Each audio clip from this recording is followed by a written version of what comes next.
Hello, Mr. Sutton here, bringing you the AB Calculus 3-6 Extra Practice number 2 solutions on derivatives of trigonometric functions.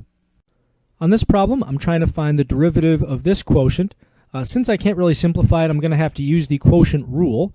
So u prime v minus uv prime over v squared. Let me set up a box and ribbon for this one. So my numerator, I've got negative 4x to the fourth plus 5. Denominator is cosecant of x. And now their derivatives, which are negative 16x cubed, and this is going to be, let's see here, negative cosecant x cotan x. Using the ribbon to multiply all this out, I've got negative 16x cubed cosecant x. And then going the other way, we've got, let's see, minus minus minus. So we've got negative parentheses negative 4x to the fourth plus 5 times parentheses negative cosecant x cotan of x. All of that craziness. And then finally we're dividing by this thing squared, so cosecant squared of x. To take the derivative of this quotient, we're going to use the quotient rule. So that's u prime v minus uv prime over v squared. And I'll use the box and ribbon to help me do this. So I've got my numerator. This will be, let's see, 8 cosine of x or negative 8 cosine of x. I'll go with negative because it's easier to put the negative with that term than it would be with the denominator. So negative 8 cosine of x. And then my denominator, x to the fifth plus 5. And now the derivatives of these. So this is going to be, let's see here, cosine's derivative is normally negative sine. So this is going to be positive 8 sine of x.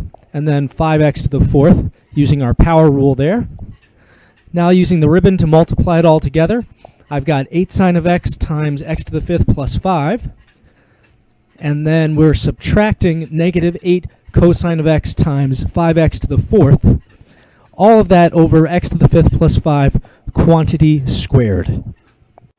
On this problem, to take the derivative, I'm going to want to use the product rule, especially since I don't have to simplify after. So u prime v plus uv prime. Here's my box and ribbon to help me there. I've got my two factors, 5x to the fifth plus 3, and 12 secant of x. Derivative is going to be 25x to the fourth for that one. And for 12 secant of x, that's going to be 12 times secant of x tan of x. Multiplying it all out with the ribbon now, I've got 25x to the fourth times 12 secant of x. That's the u prime v. And then for uv prime, going the other way with my ribbon, I've got parentheses 5x to the fifth plus 3 times 12 secant x tan of x. And I'm not going to bother simplifying because they said not to. For this one, I need the derivative of this product. I'm going to use the product rule to make this happen. U prime v plus uv prime. Here's my box and ribbon to help me out with that. I've got my two factors, cotan of x and 3x cubed plus 4. And now the derivatives of those, we've got, this will be negative cosecant squared of x. And over here, this will be 9x squared. And then that 4 just goes away because it's a constant. So now multiplying it out with my ribbon, I've got negative cosecant squared of x, parentheses 3x cubed plus 4. That's u prime v, all that stuff. And then going the other way, we've got plus cotan of x times 9x squared. To take the derivative of this one, I need to use the product rule. So u prime v plus uv prime. I'm going to use the box and ribbon to help organize all this. So I've got my two factors, 3 sine of x and 5x to the fifth plus 1. And the derivatives of those now, those are going to be 3 cosine of x and 25x to the fourth. Now let me use the ribbon to multiply it all out. So I've got 3 cosine of x times 5x to the fifth plus 1. Parentheses for that second part there, plus uv prime. So going the other way with the ribbon, I've got plus 3 sine of x times 25x to the fourth. And they said don't simplify, so we're all set.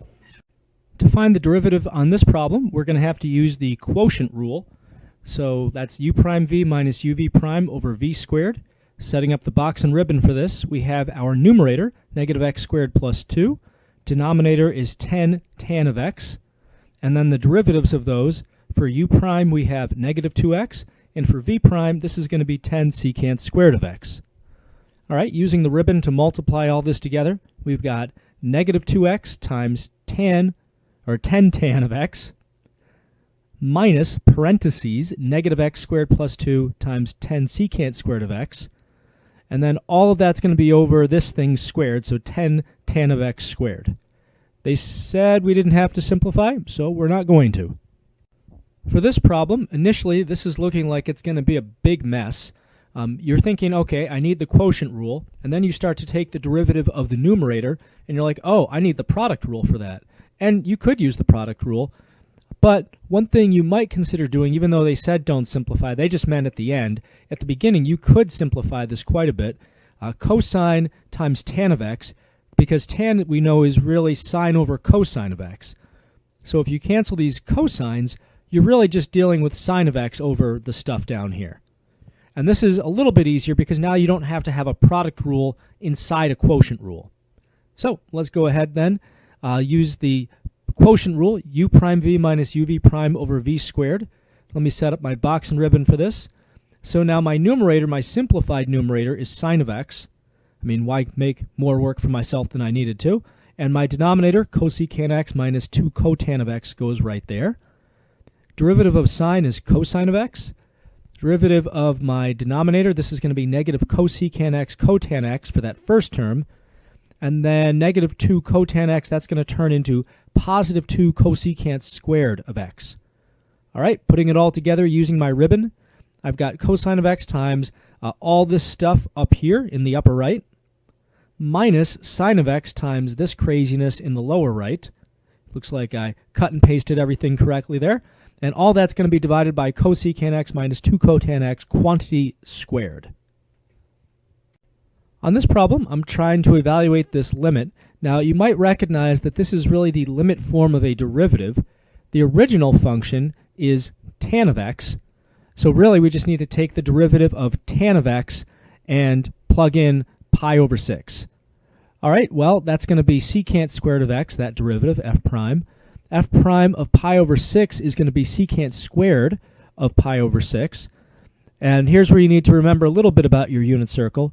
So this is really the reciprocal of, secant's the reciprocal of cosine.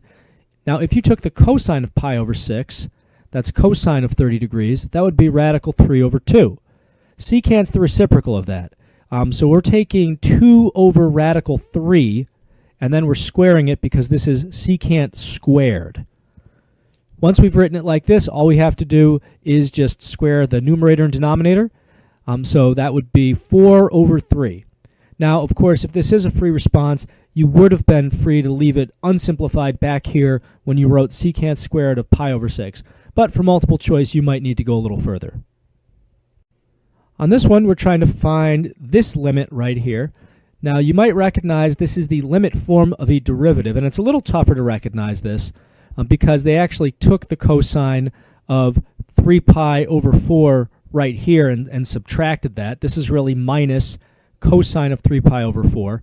The original function that's being differentiated using limits here is the cosine function. Whatever has the something plus h inside of it, that's the function. So this is really cosine of x. All they really want us to do here is take the derivative of cosine and plug in 3 pi over 4. So derivative of cosine, that's going to be negative sine of x. So for this problem, we really want to do negative sine of 3 pi over 4.